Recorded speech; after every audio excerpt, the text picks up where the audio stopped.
Look at how much it cuts down noise there. So I'm gonna grab that. Cool. Need anything else? There you go. It's the most excited I've ever been about exhaust systems in my life.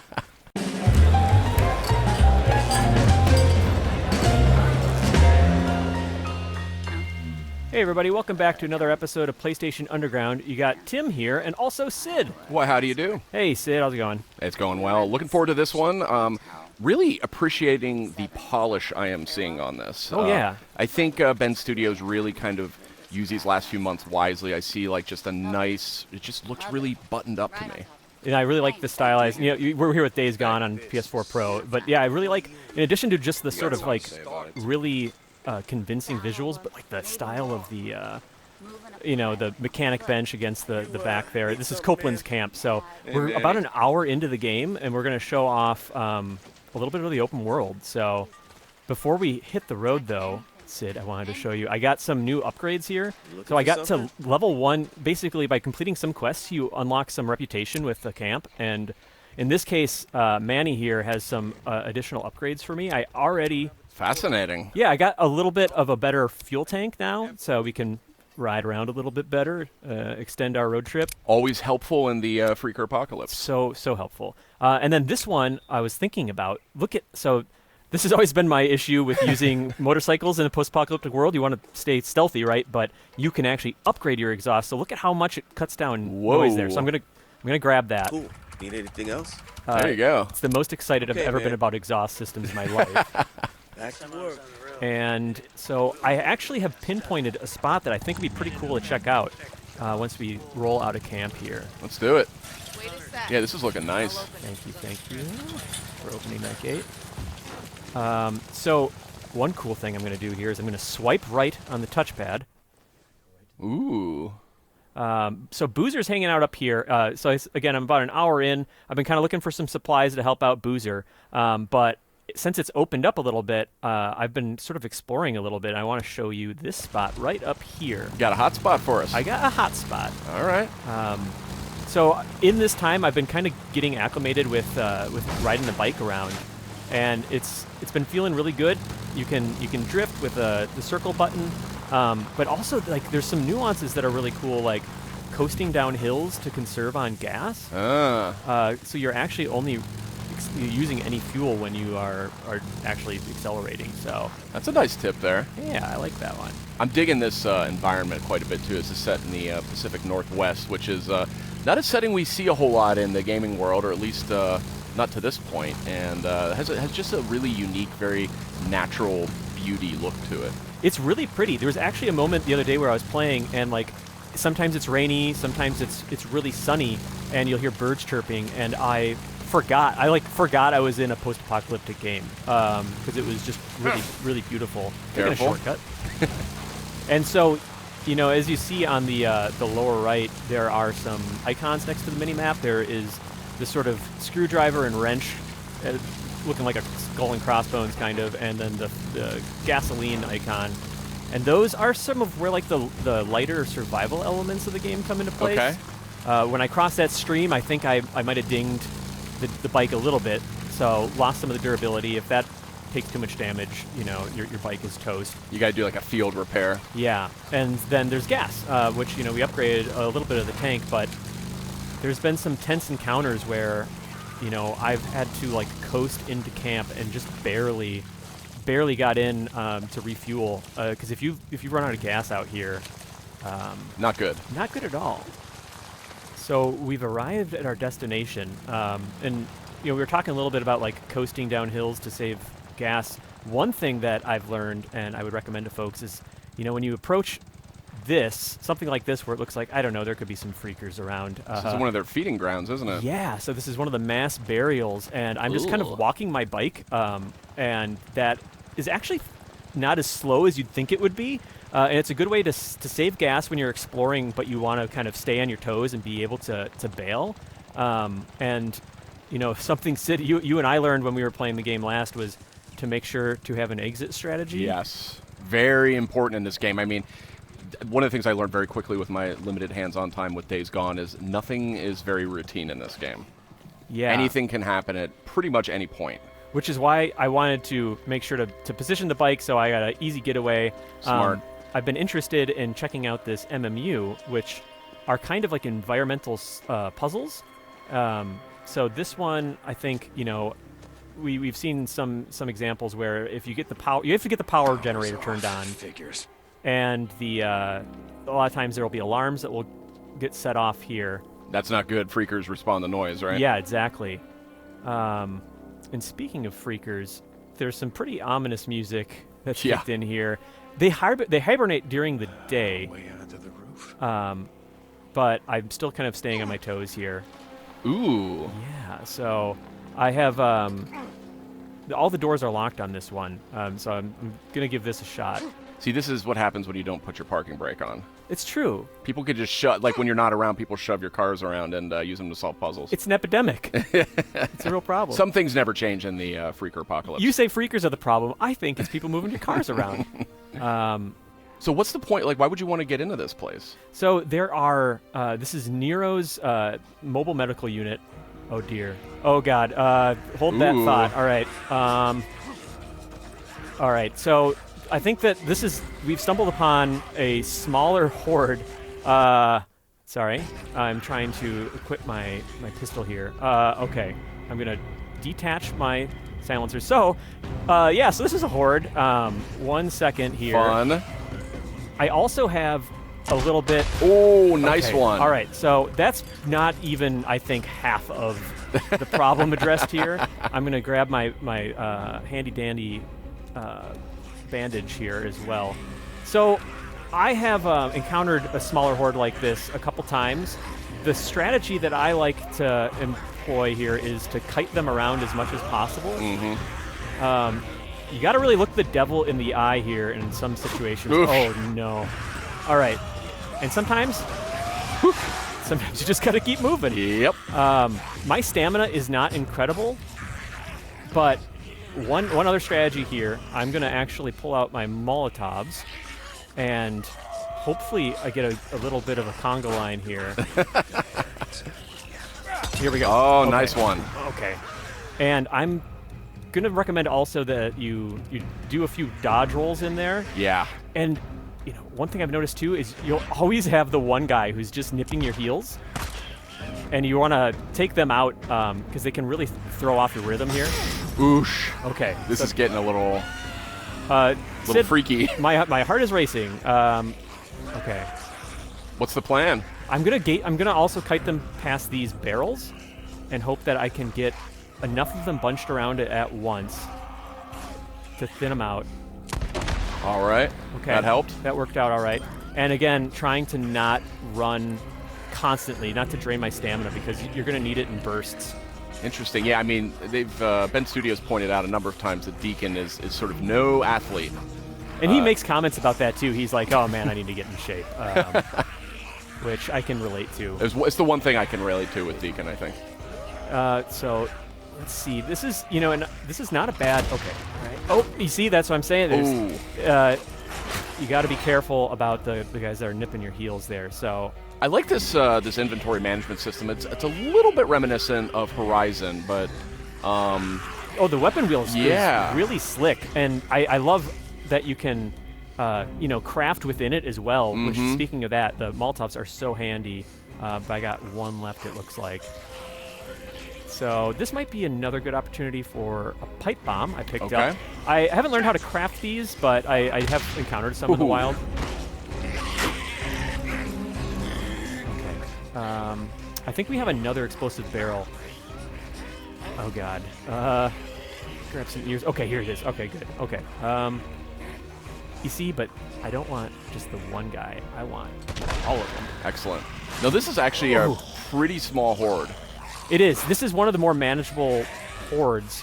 Oh, no. What have I done? Oh, what have I done? Careful. Oh, jeez. Just slap a Band-Aid on there. You're good to go. Yep. Okay. All right. Let me think. You could hop on the bike and get out of Dodge. I could, but Sid, my pride. Okay. Let's see. I'm going to do one more bandage here. Craft a few. He's so fast at crafting these. Yeah. He's got those quick fingers. Okay. That helps.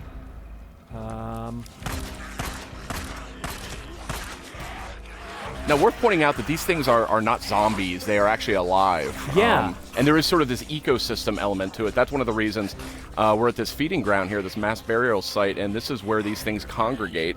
And they feed there. And there's some other places in the game as well, caves and sort of dark corners that they will hibernate in. So you always want to keep your eyes peeled, and could be a horde hiding anywhere. And there's a variety of, sometimes there's hordes, sometimes there's also nests. And if you clear out nests with Molotovs like this, you'll also kind of thin out the freaker numbers in that area. So it'll be a little bit, if you want to do some exploring, it'll be a little bit more manageable. Yeesh. Yeah, I know. I think we're making good, steady progress on these guys. There's some more explosive containers over here. Did you get a look at how many were left? Yeah, that's another good tip, is just not being afraid to look the devil in the eye a little bit and see how many are on your tail. There you go. What about that big sword on your back?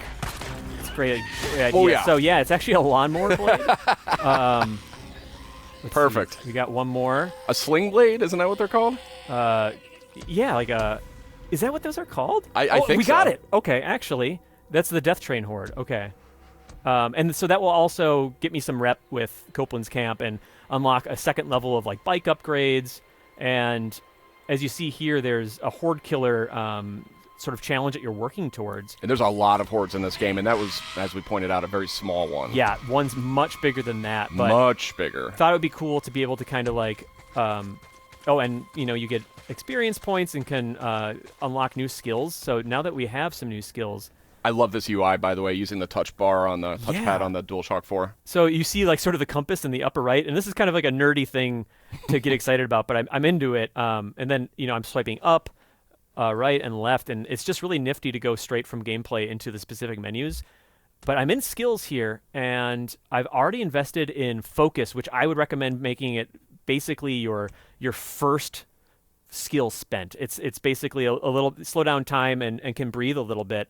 And I think that I might have unlocked something that reduces the cooldown of focus, which is really good. So that the lawnmower blade that we were talking about, it is a really powerful melee weapon when it comes down to it, but there is some durability with it, which is where one of the sort of lighter survival elements come into play. But you can actually spend some of the scrap that you use on bike upgrades and other things to repair some of your melee weapons. So if you really like that lawnmower blade, you can hang on to it longer. Like for melee fans, it's a skill probably worth looking into. Yes. So, all right. Coast is clear. What were we? Where were we? So one tip here we were talking about before that horde rudely interrupted us. We want to disable these alarms, and that'll help us once the power is activated. The sort of like Nero evacuation or emergency message won't play. So, oh, clever. So I see two of them there. We got it. Now, obviously, if you don't do this, you are sort of tempting fate here. Oh, yeah. And if that horde hadn't already seen you and those started going off, like, you're done. Out of gas. I think I saw a gas can around here somewhere. Yeah. Let's go find that. Yeah, Deacon can never catch a break, it seems. So we'll go hunt down a gas can. If I remember, I saw something red I wanted to shoot when the horde was chasing me over here. And one of the things I like about this game, too, is there have been a number of games that are set in sort of an apocalyptic kind of world. Everything from Horizon Zero Dawn, which is like really, really far in the future. This game is, I want to say, Ben Studios said it's maybe 2 years or so, approximately, after sort of this freaker outbreak. Yeah. So things are decrepit and dilapidated, but they are, in some cases, still functional. And then another cool thing, like speaking of, it's not like a totally, like there is still technology like within the Nero medical units that we can find. But another cool touch, speaking of how many days it's passed, like it counts down the number of days that have occurred since, the freaker virus sort of swept the area. So I'm going to go ahead and I could also, what I like also about the gas can is I could use it to power the generator here. I could use it to refill my bike. I could use it as an explosive when I'm, kiting a horde around and trying to take down enemies. So I like the different options there. Hit that primer. Get in there. Green lights are good. So what kind of goodies are we gonna expect in here? So there's usually some generally good crafting materials. Like I can replenish some of my Molotov resources here, my med kits. But the crown jewel of any MMU that you're gonna get access to is this Nero injector. These are really powerful. So, like, for example, I was taking some hits during that fight, but I was able to heal. I had enough med kits.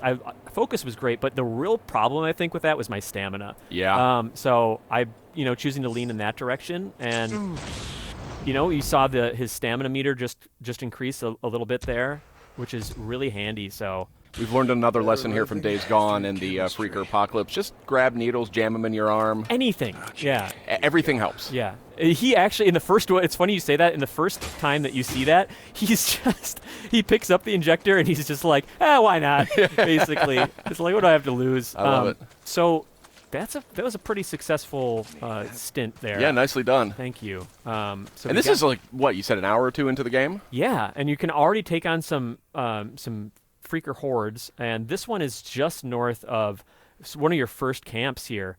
But one thing I can show off too is some of the one cool element is the fast travel. In keeping with sort of the light survival element of the game, you can't just fast travel. Once you go to Copeland's camp and have your home base, you can't just fast travel from one point to another. You actually do need to basically earn the right to do it by clearing nests that might be blocking the way. I see. So I can actually head down here and you actually need to spend gas to use fast travel as well. Yeah, so there is a cost. You spend some gas and you got to fuel up. If you're at the camp, you have to pay for that, but if you're at your home base, you have some gas that you can use on your own.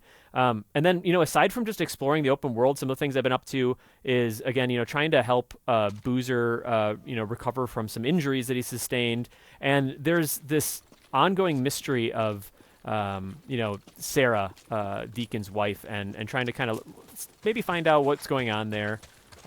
We have another Nero unit here, but yeah, that's sort of like a good look at two of, I'd say, like the main enticing elements of Days Gone, as far as the MMUs, and then also just taking on Freaker hordes.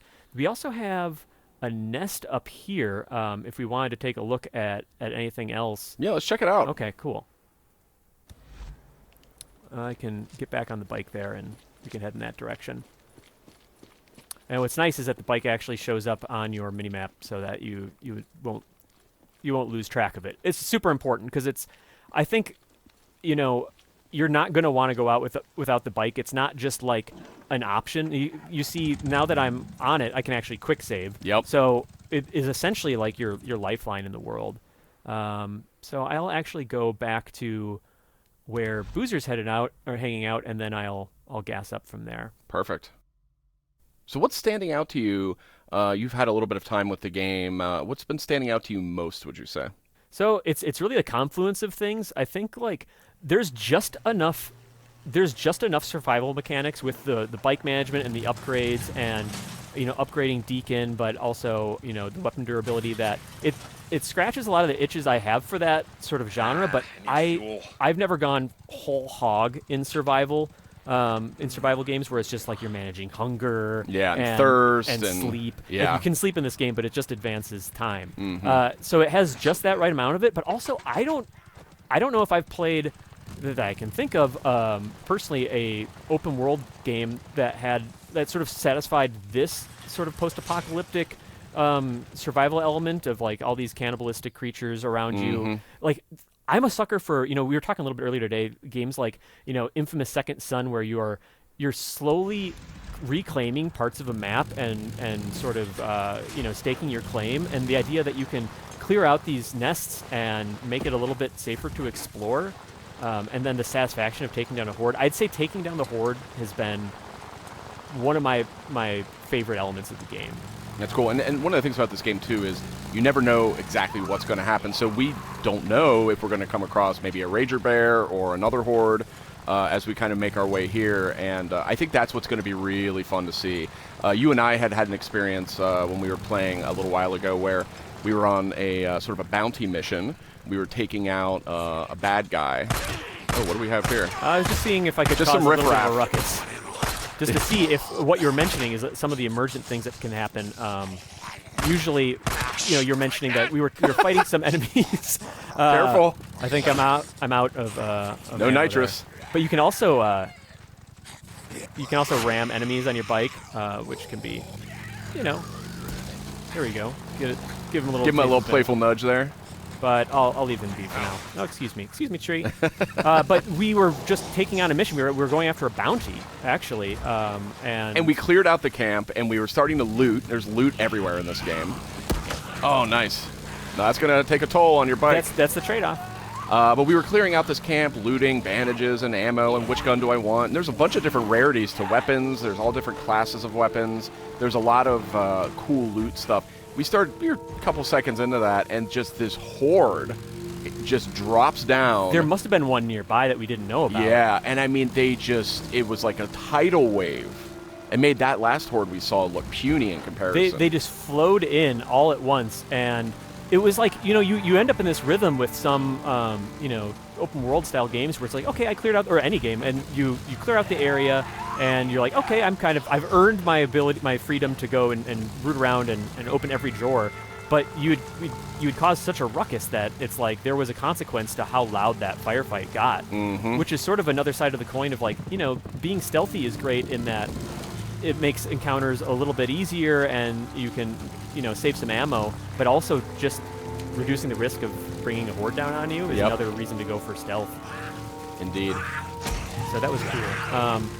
We'll see. Love this lighting. This is really, really cool. Yeah, so we've seen now that it's like advanced from, we started basically in the morning when we were on our way to that MMU, all the way to it's starting to rain a little bit. Get some dusk going on here. Yeah, and also this is more than just like a cool change of scenery. Yep. It does make the freakers who hibernate during the day come out at night, and they're stronger. They're stronger. I think we were talking to the Bend Studios folks, and they were saying that one of the things about freakers is that their metabolism is very, very high, which is one of the things that drives them to eat, and it means they also overheat.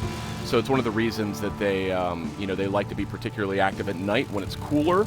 Another one is snow is an emphasis in this game, and that's been shown in the past. I think maybe it was E3 a year or two back, but they also are much tougher when things get colder. So snow is actually not a great time to run into freakers. Where in some post-apocalyptic, you know, stories, it is actually like an advantage. It'll slow down your enemies and stuff like that. These things are alive. It's a little different. Yeah.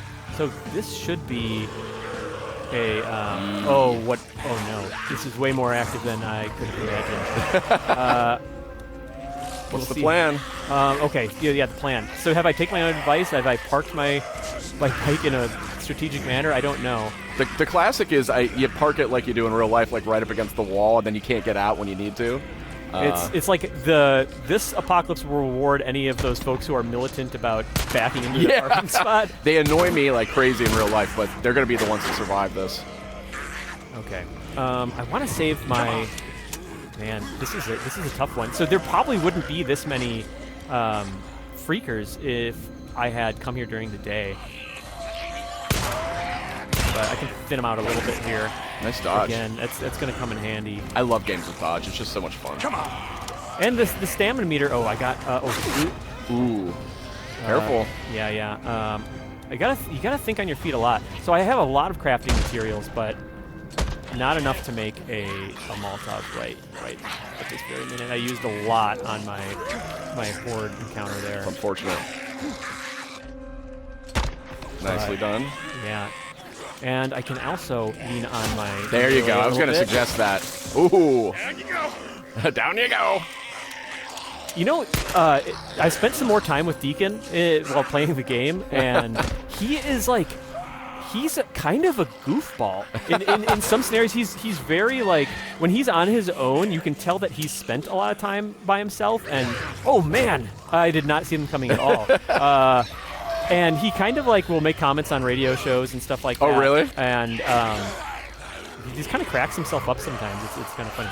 Okay. This is good tactics work here. I'm trying. Okay, you got one down. Oh, melee takes away your stamina as well? That's right. Just like in real life. When I get into crowd battles like this in real life, I get tired real quick. It is fun to watch you throw down this, I'll admit.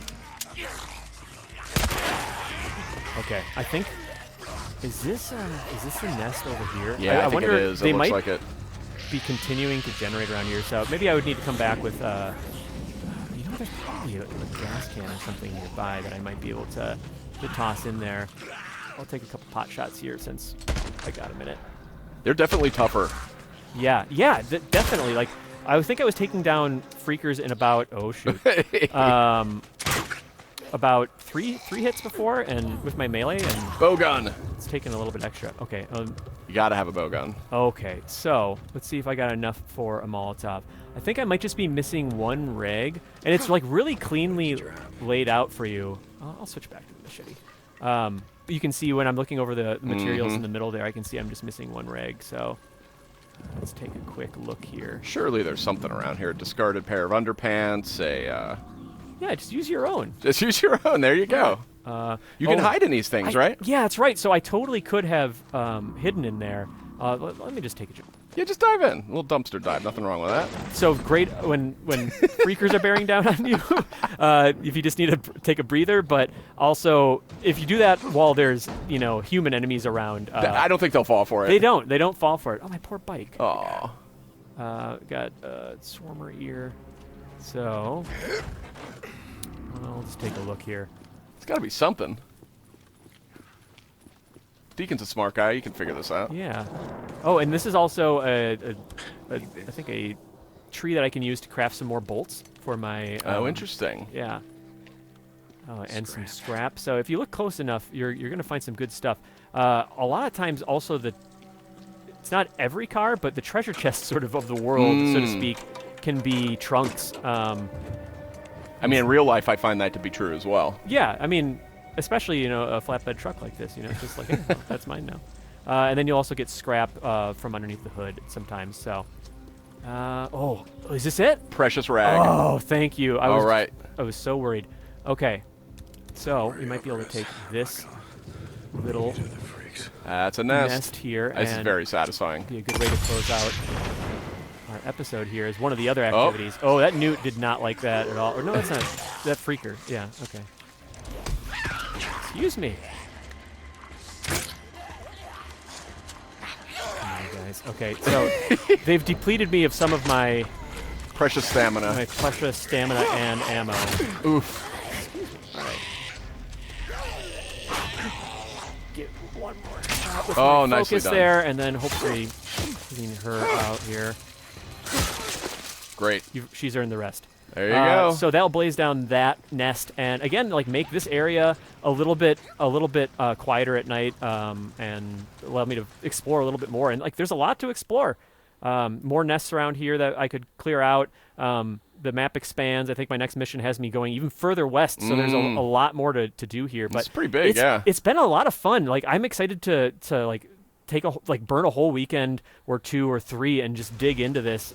But it's been a lot of fun. There's not that much time to wait either. It's out on April 26th, and you can grab Days Gone.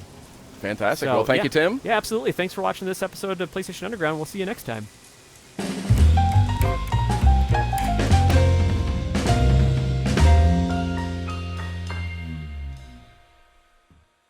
PlayStation